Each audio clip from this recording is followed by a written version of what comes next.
Where were we, Liz? The Biden administration, although not Biden, because he can't tell the difference between a nickel and a dime, trying to sabotage the Trump administration. Yeah, so the latest on this is now Biden is hiring 1,200. Biden's not doing it, but he's hiring 1,200 DEI officials and putting them just under the appointed official. So there'll be 1,200. Some of these people make almost $400,000 a year. $400,000 a year. That's your tax dollar. Will you, in your life, your average person, I don't know if you'll ever even pay $400,000 in taxes. So you could be working your whole life for that one hire. And he's hired 1,200 of them. And all he's trying to do is make sure that the DEI positions just can't get cut. I got news for you. Donald Trump is going to cut those positions. He's going to. And it's going to get ugly. I mean, the ACLU was all over this and saying, "Oh, we've got plans. We're gonna." This is obscene.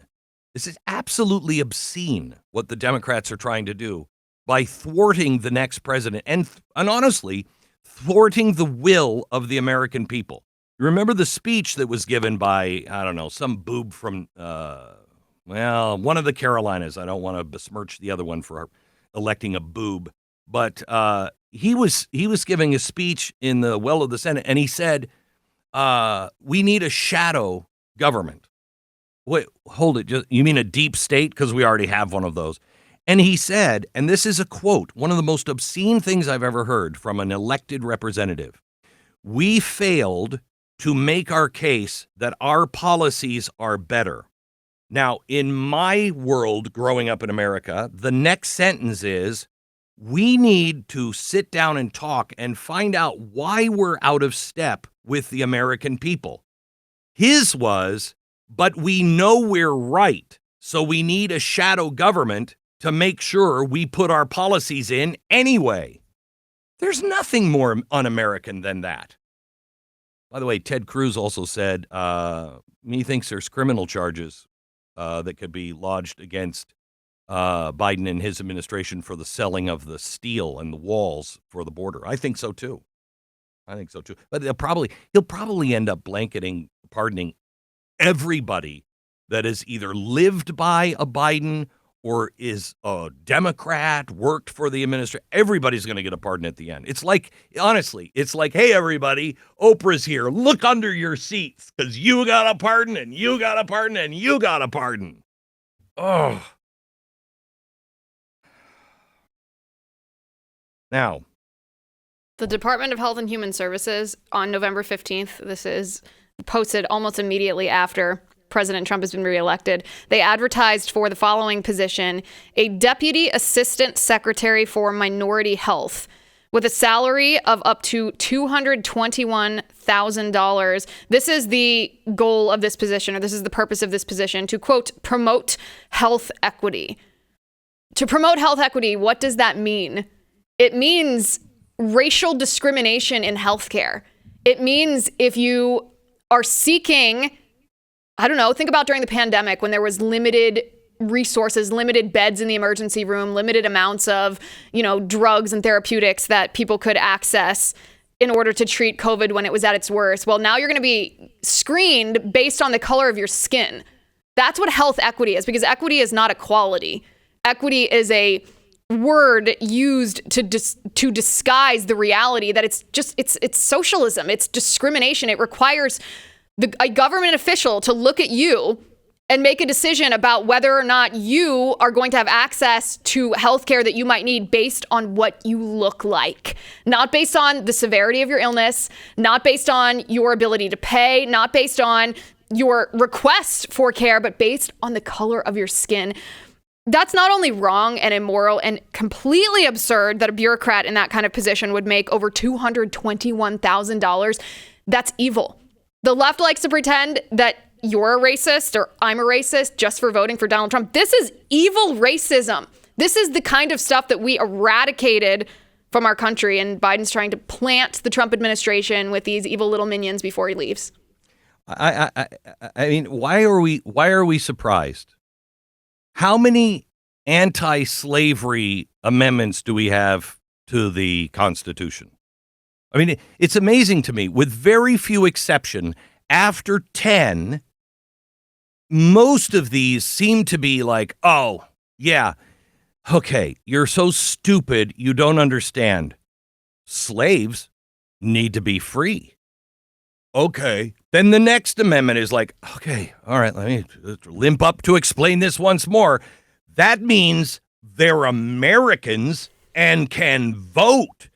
How many amendments are just one after another, especially on slavery? And by the way, who was it that didn't understand slaves should be freed? The Democratic Party.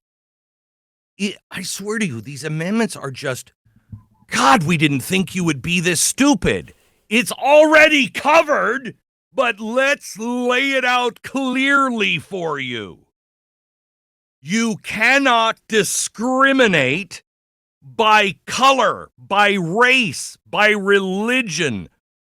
We thought that had already been covered, but apparently not. What I would do if I were the Trump transition team is this is obviously a deliberate effort by the Biden administration, because within the first 10 days after the election, 33 of these jobs were posted on government websites. So they were like, okay, Trump's coming in. Let's start seeding the deep state with these racists. What I would do if I were Trump transition is I would say, we take racial equality very seriously. We take civil rights very seriously in the administration of the 47th president of the United States. And anybody who engages, especially a government official who engages in racial discrimination, will be prosecuted, and prevent these people from even accepting these jobs, because they will be threatened with legal action if they do. You can make a legal case, a solid legal case, that is exactly right. And that's what should be done. They would be doing that to us if we were discriminating on race. If we're like, you know what, we're only going to hire white people, we would go to jail. Oh, you know what? We're just going to shuffle the deck here. We're going to look at everybody, but we lean towards white people. Did you have Wheaties for breakfast? If you had Wheaties as a childhood, you're in a different category. Okay? I mean, we would go to jail. We would be shut down. It's the same thing. But don't expect the Democrats to get it. Do you see the new, or the DNC chair front runner, the one they're thinking should be head of the DNC? He said the problem with the election is the convention should have featured pro-Hamas activists. I totally agree. It absolutely should have. At least they would have been honest. At least it would have been Think more about honest. how many Democrat voters, and really prominent people too. I'm talking about Joe Rogan. I'm talking about Elon Musk. I'm talking about RFK Jr. These were fairly hardcore Democrats who not only converted to being like, okay, we'll tolerate a Republican because it's not Joe Biden, it's not Kamala Harris. These people are the biggest supporters of President Trump out there right now because of that kind of garbage. So DNC, if you're going to be radical, please be honest and tell us. Thank you. It's just ushering new Republican voters right into our arms. I respect you more than I respect people like Mike Johnson. Mike Johnson doesn't tell me what, he doesn't tell me what he really is, what he really believes. He tells me what I want to hear. I don't believe it. Then he's elected, and then he gets in, and he rapes you. I have much more respect for people who are like, yeah, I'm pro-Hamas and you should elect me. Well, don't think I'm going to do it, but thank you for telling me who you really are. Yeah, great. Let's take all of the Democrat members of Congress and let's Jamal Bowman them. Let's Cori Bush them. Because as soon as they were honest about being pro-Hamas, man, voters were like, actually, we're good. Yep. By the way, Hochul has come out and she is now trying to stir up support to end the Electoral College. Because, no offense, Wyoming, according to her words, New York voted for Kamala Harris. It is so dishonest, and this would have no space if we were actually teaching students what the Electoral College is for. You want to talk about fairness? Here's fairness. Should New York City dictate what all of New York does? No, They have representation of all the small towns, all the farming towns, everything else. New York City should not be the one that tells everyone else exactly how to live. I think there should be electoral colleges in states now because the cities are just devouring all of the communities outside of those mega cities. The Electoral College is to make sure that New York, California, and let me say Texas doesn't run over all of the other states and force how they're living in those cities and those big states in Wyoming or Idaho or Alabama. Yeah, I don't have to live like you do in New York City. I don't want to live like you do in New York City. And we have completely different values than you do. We should have a say, an even, equal seat at the table. That's why we have the Electoral College and we have the popular vote. So you can see, and it's usually pretty close. This time, however, Hochul, you lost the popular vote. So you don't really have a case here on the Electoral College, but you don't have a case. If you're an American, you don't have a case on the Electoral College anyway. Wait a second. Have we war-gamed the scenario that you just proposed? If there was an Electoral College on the state level in California or on the state level in New York, what would the... Have we actually looked at a map here? If anybody has done this, tag me on social media because I'm fascinated by this idea. I'd not thought of this before, but would we actually swing those states Republican if there was a state level? I bet we would. You know, every time. Look at Wyoming. Jackson Hole now controls Wyoming. Just controls it. Who's so close to controlling Texas? All the big cities. Yeah. You don't have a chance when these cities grow so large. They tip everything. That's why we have an Electoral College. And it didn't used to be this way. But our cities are becoming mega cities, almost states in among themselves. You have to balance. Otherwise, the farmer and everybody else that makes your life possible in a city gets screwed.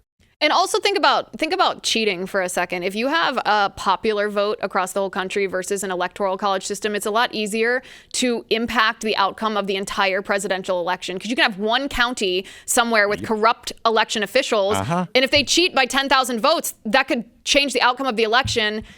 But if you're in electoral college, it doesn't necessarily.